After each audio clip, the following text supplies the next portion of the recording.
এই কড়াইতে মাংস রান্না হচ্ছে। এই মাংস খিচুড়িতে দেয়া হবে, এই জন্য আগে থেকে কষাই নেওয়া হচ্ছে। হ্যালো ভিউয়ার্স, আসসালামু আলাইকুম। আশা করি আপনারা সবাই ভালো আছেন। আল্লাহর রহমতে আমরাও ভালো আছি। আজ আমরা ইফতারি দিয়েছিলাম। তো আমাদের বাসা তো বাজারে, এখানে রান্নার কোনো জায়গা নেই, তাই গ্রামের বাসায় গিয়েছিলাম। রাঁধুনি এনে তারপর রান্না করাইছি। 2 মসজিদে দিয়েছি ইফতারি আজকে আমরা। তা আগে থেকে মাংস রান্না করা হয়েছে আলাদা চুলায়, সেটা নিয়ে এবার খিচুড়িতে ঢেলে দিয়েছে। একটু ছোটো ছোটো পিস করা হয়েছে মাংস, যেন সবার ভাগ্যে মাংস পড়ে।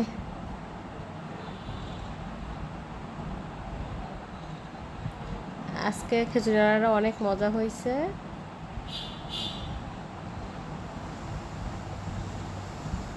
তারপর এইগুলো জিরার গুঁড়া, এগুলো ক্ষীরা খেজুর সবই দেয়া হয়েছে, টমেটো। এখানে সবাই ক্ষীরা কুটে নিচ্ছে। তারপর আমার মেয়ের হাতে একটা টমেটো দিলাম, সে টমেটো খুব পছন্দ করে। আমার মেয়ে টমেটো খাচ্ছে। দেখতে দেখতে ক্ষীরাগুলো কাটা শেষ। তারপর খিচুড়িতে লবণ হয়েছে কি তা একটু দিয়েছে, আমি আবার চেক করলাম, বললাম হয়েছে।